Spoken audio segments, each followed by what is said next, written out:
What's up, y'all? I'm Mario Lopez. Joining me now in studio from the new Netflix series Fightworld, actor Frank Grillo. Thanks for coming in, Frank. Thanks for having me, brother. Yeah. And we were just talking about how we're both big fight guys, and ironically, we haven't crossed paths. I know. And know the same people and the same gyms. By the way, I've heard all those people want you two to fight, apparently. Everybody. Yeah. Well, hey, we're gonna have to. Well, first I gotta heal up. I'll fight now.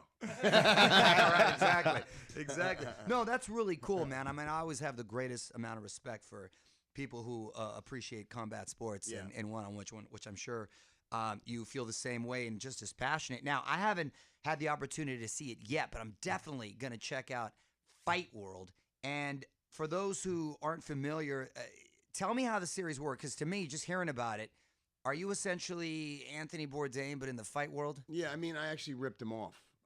And I did. Oh, literally? Okay. Yeah, I really did. You know, I was doing a movie in China, and they said, you know, you can't, there's no boxing gyms. I go, I'll find the boxing gym. So I was in China, in Beijing. I found this gym, Fight Republic. Met the guy who owned the gym. Wound up becoming friends with him. Trained there every day. He wound up showing me the whole city, but the real city. Do you know what I mean? And I'm a Bourdain fanatic. I watched his show incessantly. Big jiu-jitsu guy?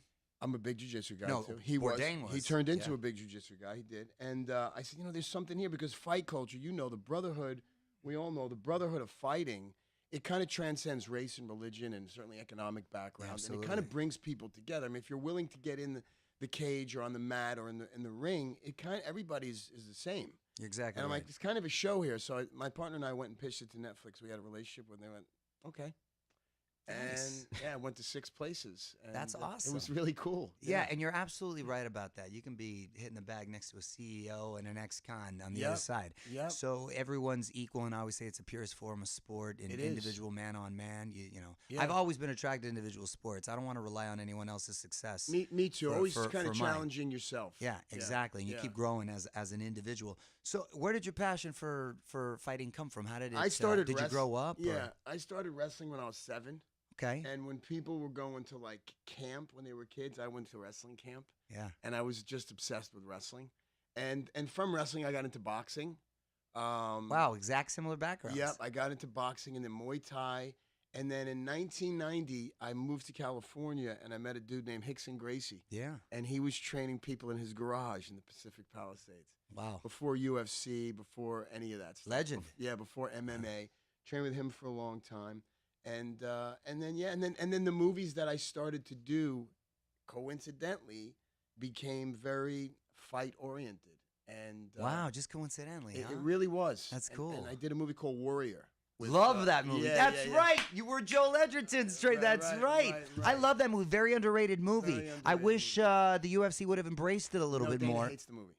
I Hates the movie.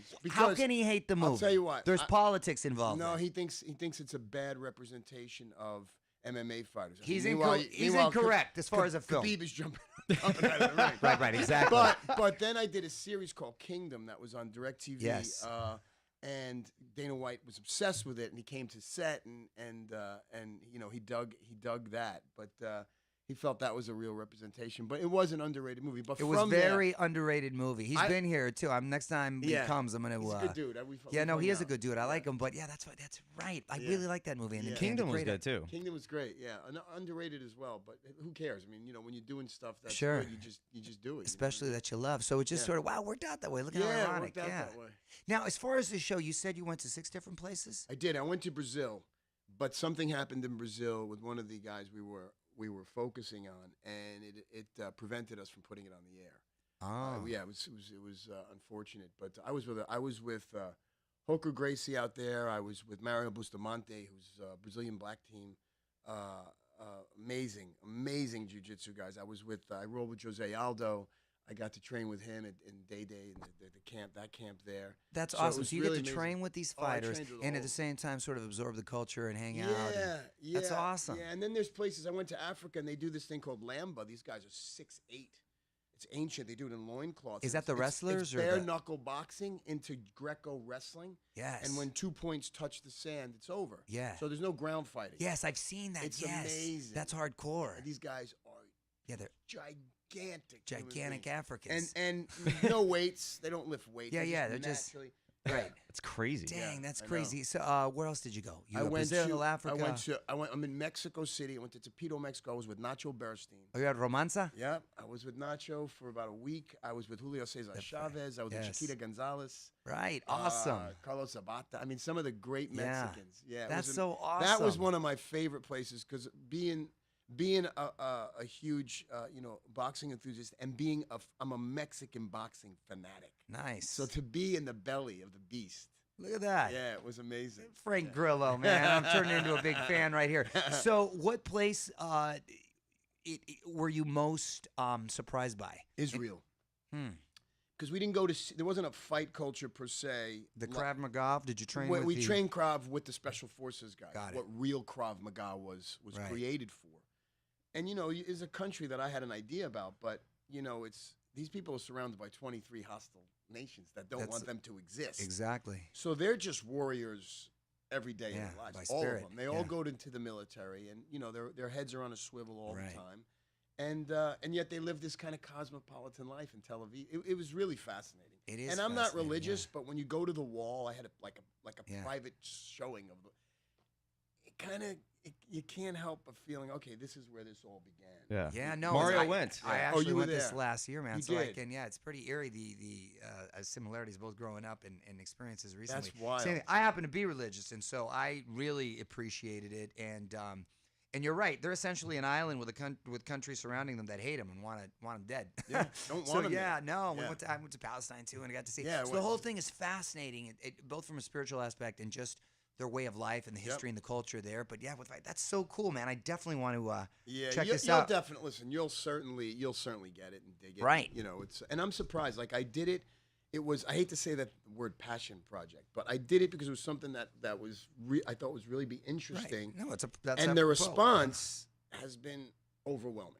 I Yeah. mean, I'm sitting with Larry King, I know NPR, and some highbrow people too. Like you're not used to that. Doing fucking Marvel movies. Yeah. And the kind of movies I do are kind of like they're kind of high end action movies, but still, the people that got this were people I'm not normally exposed to. That's cool. Respect. That's awesome. Well, good for you. I look forward to checking it out. Thanks, brother. And you've got a few other big projects coming up, man. I mean, you sort of alluded to them, but the Point Blank remake. Yeah. Point Blank's a French film. It's a French film, but my partner and I got the rights to, and we remade it. It's me and Anthony Mackie and Marcia Gayhard, and really cool. But we just finished it. Nice. And we have another movie called Boss Level come out. It's me. But before we move on to that one, so essentially, what's the premise with Point Blank? Point Blank is a nurse whose wife's pregnant, a bad guy, and the bad guy's brother. The bad guy's in the hospital. The nurse gets jacked by the bad guy's brother, who then goes and kidnaps his pregnant wife and forces me to help. I force him to help me get away. It's heavy. So it's a remake of a very famous Yeah. French film, and I did it no justice by describing it that way. No, I got it. But Mackie, Anthony Mackie, he's great. Marsh Gayhart is great. So it's a cool cast. Yeah. Very cool. And then you're returning to the Avengers universe, back as Crossbones. Oh no, that's not. That was a rumor. Was that it? Was that a rumor? Man, that I got in trouble for. Really? Wait, did you start that rumor? Oh no, I didn't. Like people ask me about it all the time. Yeah. Sometimes I joke, and you can't say a word. Yeah. You can't say No, they anything. freak ears are always out. By the way, listening, I huh? could be in my bathroom at home, and if I say something somehow, Yeah. it's on the internet in like 12 minutes. Wow. So you got in trouble, huh? Well, what can you tell us about? Not about that. Not about that. Fair enough. Fair enough. And you mentioned, I know you said you had kids. How many kids you got? I got 3 boys.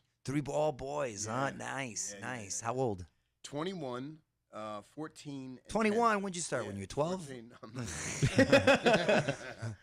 21, 14, and what? and 11. And 11. 10. No, how old is that? 10. He's in the neighborhood. When you have a third kid. 10 or Yeah, 11. right. Exactly. And do they share the same passion? Have you introduced it to them for the Yeah. martial arts? Yeah, my oldest son, we were just talking. My oldest son had his first smoker over at Pete's place on Friday. And was Nice. killing it. He's been boxing since he's 11. And he got what I thought was just a bloody nose, but it opened up. And the ref, with 30 seconds left, and a smoker stopped the fight. Oh man. He was. Did he break it? Did He they was break not. Nope.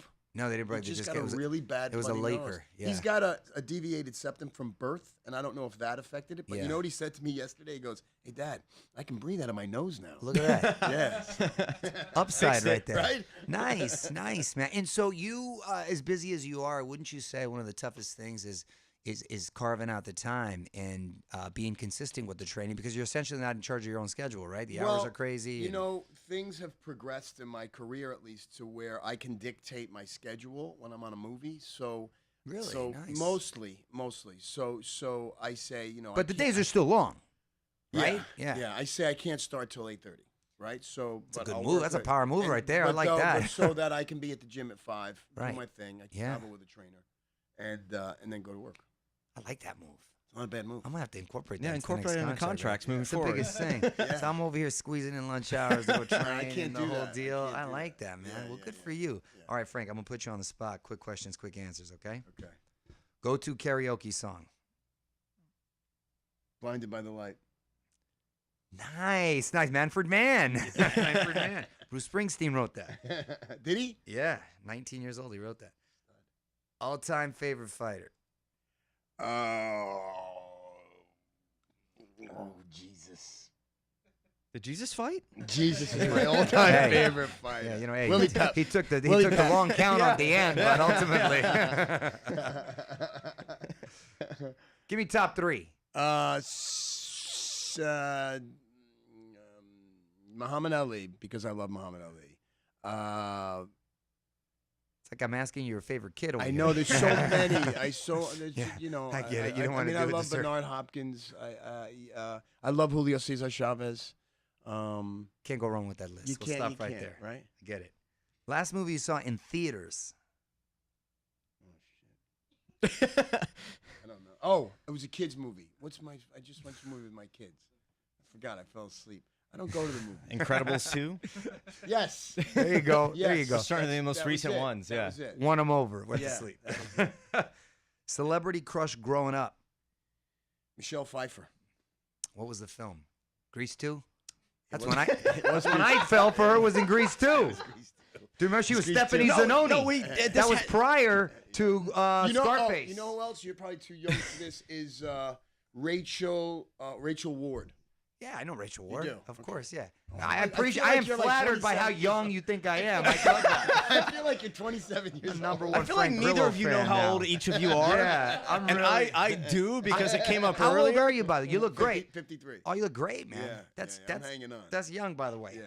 Great wig for 53. Yeah, I just Damn, had this yeah. made, man. Yeah, no. By the way, I call everybody's hair their wig, not essential. I don't mean that in a literal sense. No. My listeners know I don't mean that in a literal No, sense.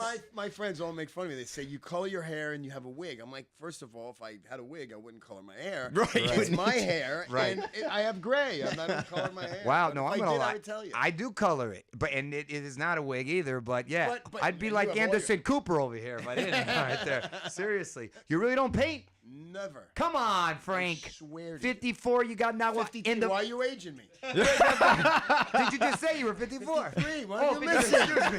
Like I'm way off. Not even the beard. Damn, you're like Look reverse at the over here. grays in my What face. grays? I don't see anything. Are you kidding me? You gotta. It's like microscopic. The hair is fantastic. You're like on my Mount Rushmore of great wigs here. Are you kidding me? My father, he's 74 years old. He still has his hair. Wow, that's he lost great. his mind a long time Yeah, ago.